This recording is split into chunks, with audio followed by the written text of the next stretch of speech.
From Kingard. He's the one that made the high guard videos that did pretty popular and very well, to be honest. It says live service propaganda versus Steam charts.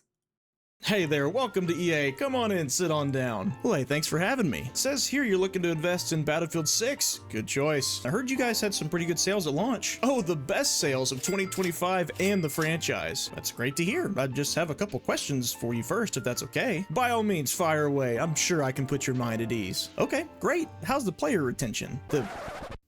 What? Yeah, how many of those first players are still playing? Was there a drop-off? We sold 7 million copies in 3 days. Yeah, but are those lobbies still full of people, or are we just playing with a bunch of bots now or something? We have roadmap content. Well, that's great, but is the content that's been put out so far making people happy? Are they sticking around to play more of it? No, because the amount of content that they try to put out for this game is so minimal compared to Call of Duty. Battle Pass. Well, with 5 studios making this thing, I mean, is it bringing in enough income that we can still expect? Whoa, whoa, whoa, whoa, whoa, whoa, whoa, whoa, whoa, whoa. You're telling me there are 5 studios that are working on this game and they cannot make enough content for this game? For their, like, season updates? There's definitely something wrong. There's definitely something wrong. Or so if you have 5 different studios that worked on this game and are working content for this game, my question is, where's the content at? You know? Like, where's all the content? Where did it go? Where did it disappear off to? God damn it, California. I swear to God. I'm always blaming California. Scrap, fix your goddamn place. Steady support? You haven't had to do layoffs or anything like that recently, have you? Touch grass. What? I said touch grass. Who are you coming in here to grift and tell me I can't have fun playing the game I want to play? Whoa, I'm just trying to be an informed buyer. Well, from the sound of it, you shouldn't be buying anything but groceries, you unemployed armed... Steam charts turned gamers into armchair athletes? But this is big unemployed?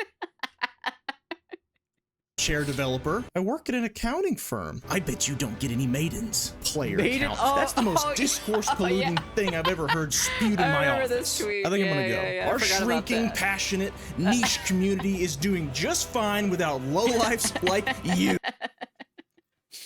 I forgot about that. I'm the Kingard. If that skit seemed ridiculous to you, good. But unfortunately, it was inspired by real interactions with real people, a lot of them in the games industry themselves. As the referencing of Steam charts has increased discussing live service games, so too has the ear-covering and screaming la la la dismissals. From Overwatch's senior designer calling people unemployed and maidenless for looking at Steam charts, to Warframe's creative director calling Steam discourse something to be defended against, to comment section... Wait, let me see, hold on. Name me the next Warframe we release player count to pollute the searches and defend against the discourse.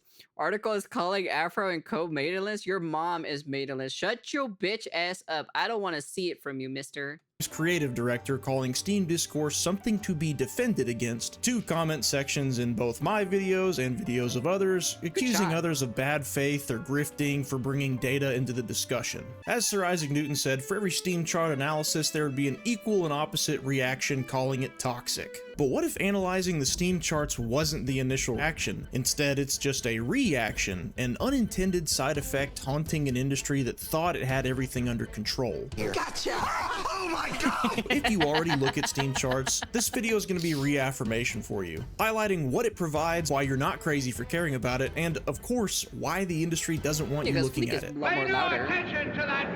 He's crazier. And if you don't look at Steam charts, or maybe you detest people who do, maybe consider this video some insight into the opposing side, and you don't have to agree, but maybe at least you can understand. Let's get into it. But you know what data is best kept secret? Yours. If you use my link to get up to 4 extra months privacy thanks to today's sponsor, ExpressVPN. Sick of being drug around by your region's limits on what movies and shows are available to you on streaming services like Netflix or Prime Video for your money? It's pretty. Anyways. VPN for sponsoring this video. So, back to it.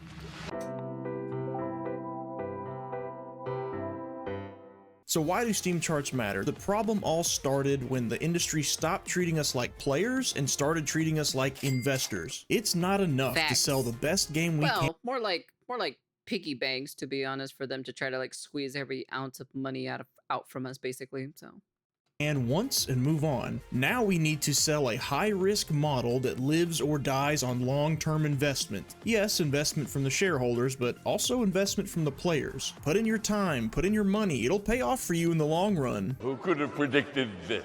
Now obviously investing in a $40 to $70 game or a $10 battle pass is not the same as reviewing the NASDAQ, but the principle is the same. A system designed to keep us paying like investors didn't account for what would happen when we started thinking like investors. As somebody who's worked with investors and investments my entire adult life, He's actually trying. What a nerd. the one thing that successful investors will never do is blindly throw their money at an investment without wanting to review some kind of metric. Unless they're swimming in that FU money, then they'll just throw money at whatever someone they trust tells them to, but keyword there, trust.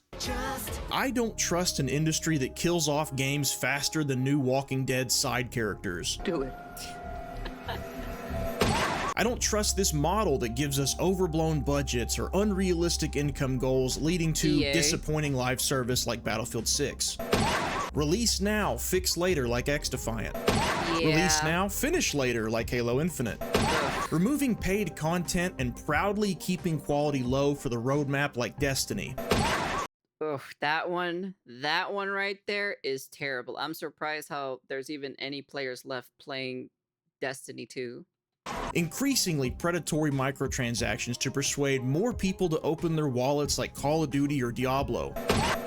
Promising better content later only to cancel it like Anthem and the 2.0 overhaul. I remember How's that going? I remember that Now we one. can dunk on the people who make bad investments like buying a skin in this particular game, for example. High guard. I saw one person who actually bought a skin or so in High Guard.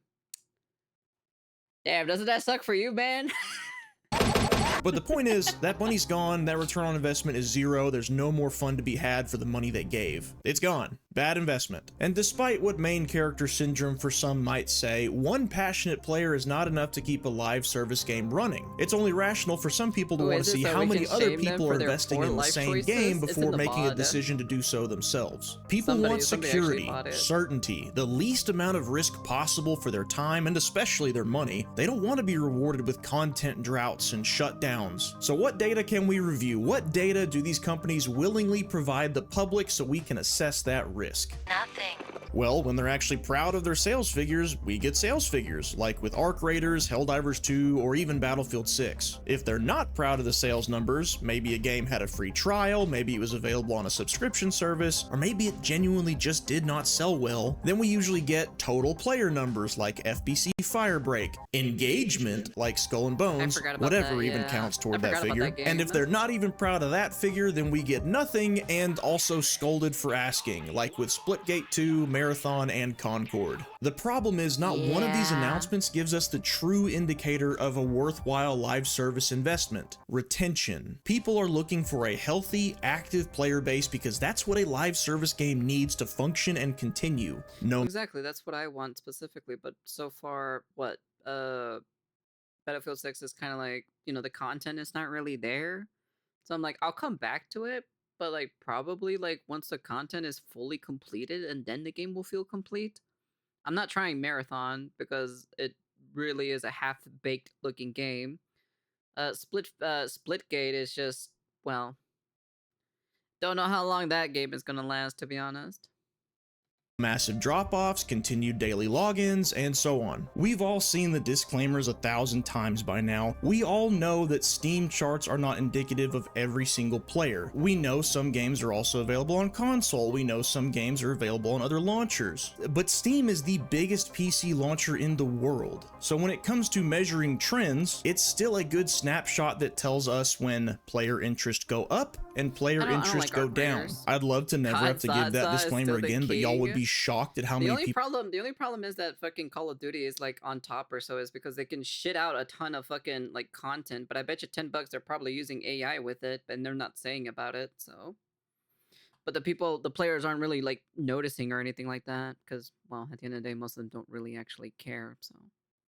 people still don't understand basic statistics. If all I paid attention to was what a company showed me, all I'd see for Battlefield 6 is an admittedly great new map that is a step in the right direction from the 2 cramped ones at launch, but what I would not see is the 90+% player drop off on Steam, Dude, this shit was thanks to crazy that they lost over-monetization, all those inconsistent updates to game mechanics, a way too slow drip feed of content that was supposed to course correct from the overemphasis on winning the COD crowd back at launch. Many people, including me, were excited at launch because the bones were there, but as goes the trend, the rug was pulled, and instead of more of what separates Battlefield from COD, we got a battle royale, more small. I swear to God, dude.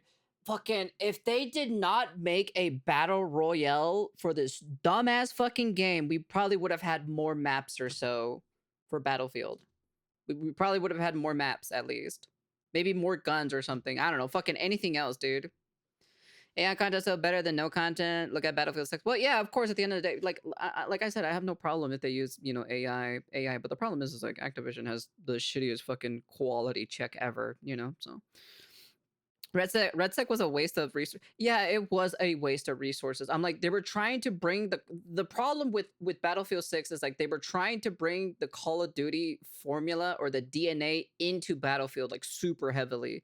They brought in the fucking battle royale. I'm like, for God's sakes, didn't they also made like a battle royale in the past too as well with like the flames, like the flames or so or whatever, and that also failed pretty miserably. How is Red Stick like even that popular to this day and age? I don't really think people are like your Battlefield fan people don't care about battle royales. They care about the grittiness of the multiplayer, the levolution. Well, there's no levolution, but like the destructibility basically, and it's just the feel of like of the whole war simulator kind of type of game. I miss the time. Miss the time teams versus teams in Battlefield and COD. A lot of the maps, modes. Not all want to be the battle royale kind of vibe. It's because of Fortnite. That's the only reason why, man. It's because Fortnite started this. Fortnite was the one that killed gaming in general with the FPS scene, like just FPS in general. The FPS genre is a laughing stock. It literally is a laughing stock. They're all trying to copy battle royale because of fucking Fortnite, and that's the only reason why. We cared about the sandbox feel that Battlefield had. Lanes, and of course shop rotations. We were on the verge of greatness. We were this close. Sales figures tell you who buys in, but they do not tell you how long they decide to stay in. So naturally, if someone's thinking don't get me wrong, when I played Battlefield 6, it was great. It was fun. I had a good time. But when you guys told me, when Dark told me like, oh, the content is not that great that's coming out for season 1, and then Scrap told me about season 2, it was just kind of like, you can't be serious, right? There's got to be at least more maps, right? But apparently, like, no, that's it. That's all the content. And then you look at freaking Black Ops, you look at Black Ops, what is it, 7 or so, and you have this like fucking like 2 pages full of fucking content for their season update specifically, and you're just kind of like, wow. I was like, what's happening? What's going on here? Where's the content for Battlefield 6? Where's the content? Like, where are the maps at? Like, what are we wasting? Are we like twiddling our thumbs or something? About investing by buying, playing, or supporting through microtransactions, a game whose life cycle and support depends on how many other players are also doing that. And there's a chart out there that shows the rises and falls of PC players on the most popular PC storefront in the world. We can either use that for reference, or we can stay completely blind. And like, I think at this point, like before in the past or so, you can probably say like 10 plus years ago that PC wasn't a big major like populace or so compared to consoles. But I think now in today's day and age, I think a lot of the players are now playing on PC compared to console, especially because we found out that the numbers for Marathon are mostly PC users, and I think about like 20 or 30% or so is PlayStation users, while the biggest market or so is on PC with Marathon. Any of you, I happen to like my money. I don't want to invest blind. Which Thank is you. where the Steam charts don't matter argument starts to fall apart. While it is true that if everyone collectively decided ignorance was bliss and just play a game no matter what, risk or no risk, we probably would see higher player counts for several live service games today. But that's not the type of player this industry has spent the last several years crafting and molding. And sure, But then at the same time, you know, games are expensive too at this day and age, so people want to be more smarter when it comes to their spending. Granted, you do have some people who aren't looking into this pretty in depth or so, but you have some people who do look at these kinds of things a little bit more detailed, just to invest their money on, you know, is this product going to be worth it, you know? it may not seem fair that player count has such a snowball effect on a game's popularity or its death, but that's the type of model this industry has decided to prioritize. Not every game should be casual, not every game should be for everyone, but if we know a very expensive to make game is not pulling in the numbers that the company behind it probably expected, the writing's on the wall. Nobody's saying you can't still have fun playing it, we're just saying we're not so sure how long it'll last or how good the support will be once that company starts axing stuff. Whether that be content, whether that be people, or maybe even eventually the game itself. We don't owe it to any single game, any single developer, any single publisher to give them, what, pity money? And I'm a guy that hops around on games, but one thing I know for sure is that if there's a genuine question— The day that Vince Zampella died, I uninstalled Battlefield 6. I know no one else can save this game. That is very true. When I heard about that man passing away or so, which I'm gonna be honest with you, I don't know why he was, like, you know, going that fast, or was he racing or something like that? Or, well, does anybody know what he was doing or so? Was he racing or was he showing off his car or something like that?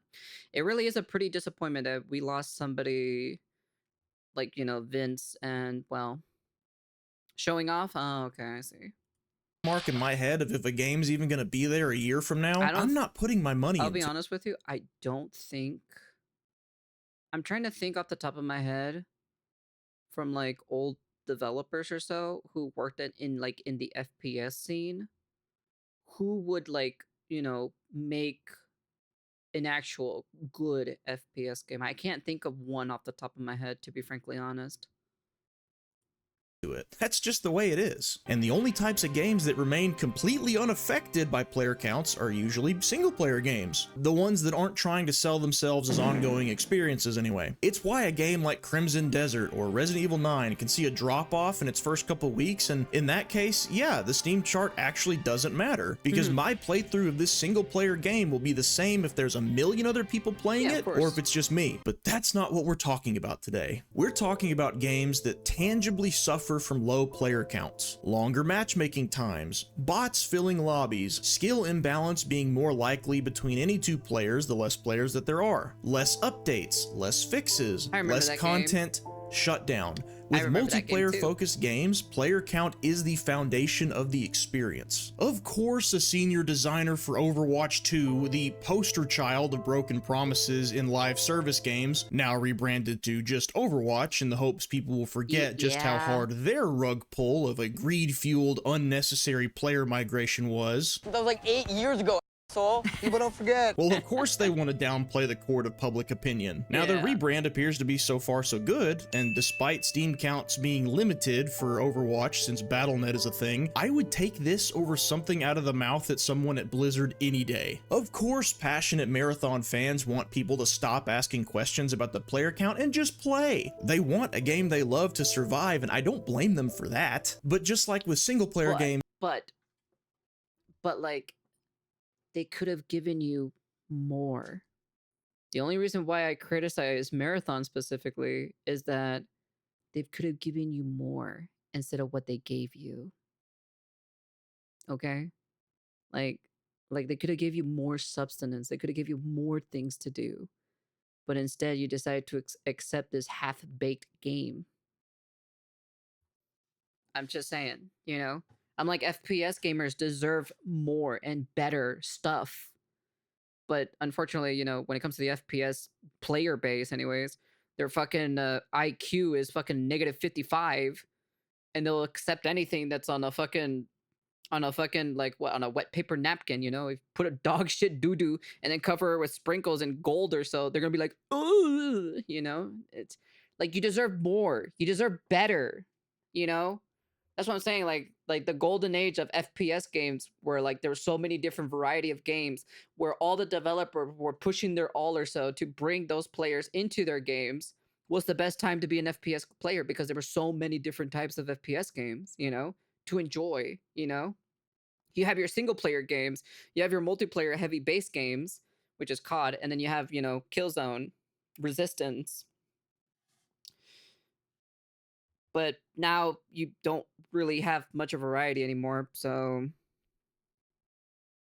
context is important. I applaud Bungie for apparently fixing a lot of my issues with it in their latest update, and it appears the game may be good enough to hold tens of thousands of concurrents every day, albeit with a slight— just be satisfied what you have. Stop being greedy, go touch grass. Stop this. Shut the hell up. This is not maintenance behavior, because I want my FPS players to eat good, okay? I want them to eat good. I want them to have a full, good fucking game, dude. But they will not do it because they're all a bunch of dumbasses. daily that will decline, and we crap still on the have yet to see table. where the floor will be, meaning where the number finally stops going notably lower and levels out, as most live We'll see how this game turns out in a month or so. service games eventually do. But from the looks of things, even though the Cryo Archive has now opened up, you know, that thing that Bungie asked journalists to wait for to review their month-old game, and Yeah, let me remind you guys this, okay? They literally told their reviewers to wait and hold on until they get the first update or so you can review the game. Okay? Let me just remind you that, okay? They had to wait for an update that came out later that month or so. Then they can review the game afterwards. they complied like the loyal dogs they are. That didn't boost the Steam numbers all that much. However, if you look at the charts, these aren't normally the kinds of numbers that spell dead game just yet. But are those numbers sustainable enough to meet Sony's goals, No. especially after the latest report that sales estimate 1.2 million copies, with over 70% of players being on PC? I mean, Sony bought Bungie for this. They spent 6 years worth of development money on what amounts to a sliver of the kind of game Bungie used to put out. That So sliver— I want to say this specifically, right? I watched a video or so of someone like kind of like giving their review or so after like 100+ hours or so in the game, especially with this specific update. They literally said they're just playing Destiny. They're just playing Destiny 2. That's what the game feels like to them specifically. And the one thing they're not really, because like apparently the game is starting to get more sweatier, because the only reason why it's getting more sweatier so and people know where to go for the loots and everything like that is because the player base is shrinking smaller and smaller and smaller. And the only people that are playing this game are the die-hard, hardcore sweatfest people, you know? And then soon it's going to, you know, basically head downwards or so, because then they're going to stop playing. And then also at the same time, they're going to reset as well, you know, per season or whatever. The season's going to reset them everything. And so you have to do everything all over again. You have to grind yourself back up again to go over there. Now, my question is, are those players are going to do it? That's the question to ask, if they're going to actually redo it again, depending how hardcore they are, right? To the game genre of this specifically, right? Or to this game in general. My question is, will those players still stick around? I don't think new players will be coming around, but I think only like, because the problem is right, you can't join in the middle of a season for these kinds of games, because you're going to get your shit kicked in. When it comes to these extraction shooter games, it's always way better to start at the beginning of the season. You get to shoot gun and the gun goes pew pew. That's good enough. What more do you want? Chasing balls while shooting?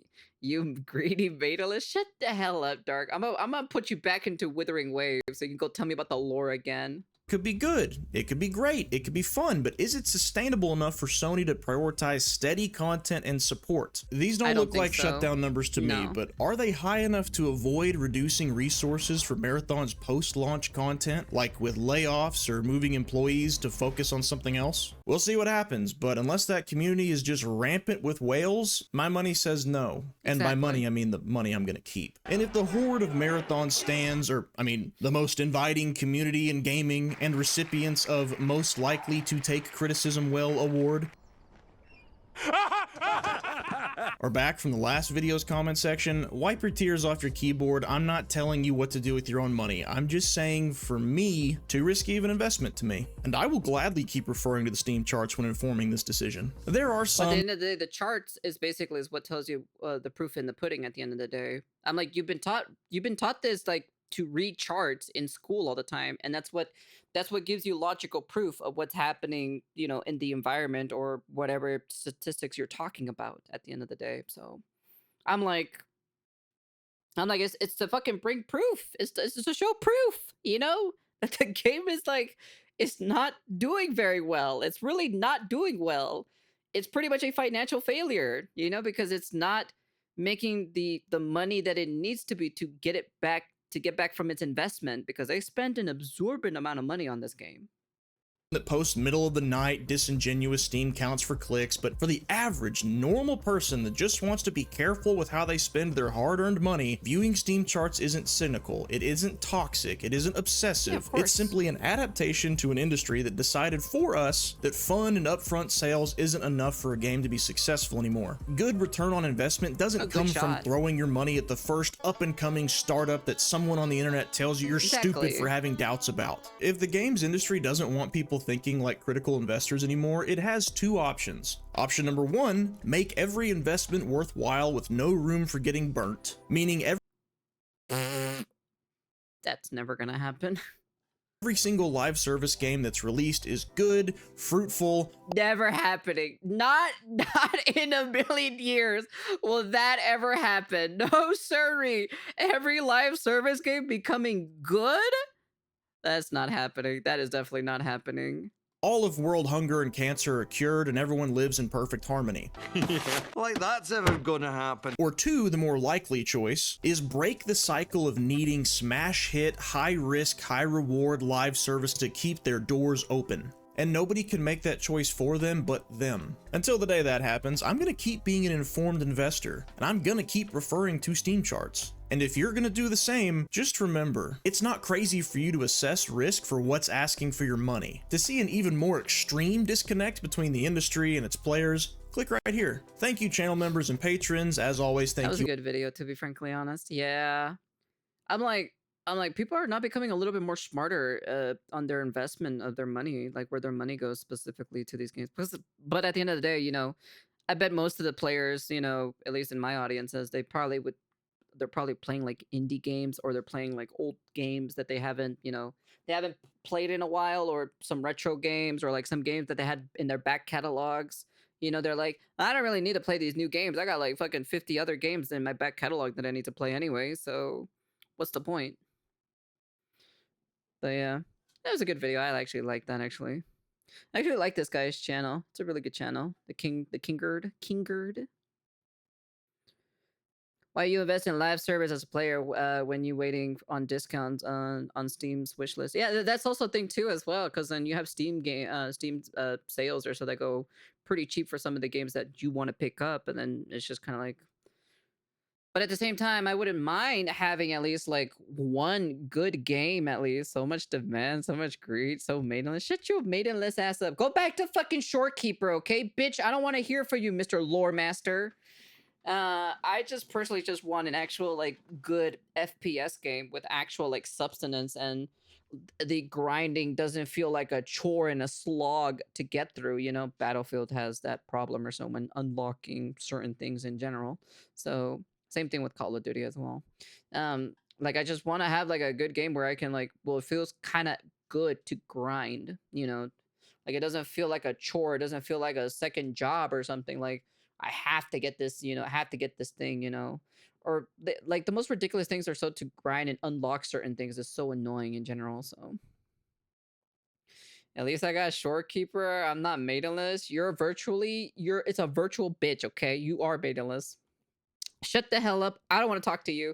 Anyways, that's the end of the video. And honestly, live service versus propaganda, versus Steam charts is pretty funny though. So third job if you're playing Enfield. I'm like, at the end of the day, but like Enfield feels like a pretty fun game to play, you know? It's not like it's like wasting your time, you know? Your investment of your time in the game is like not that bad in general, you know? So this guy, I swear.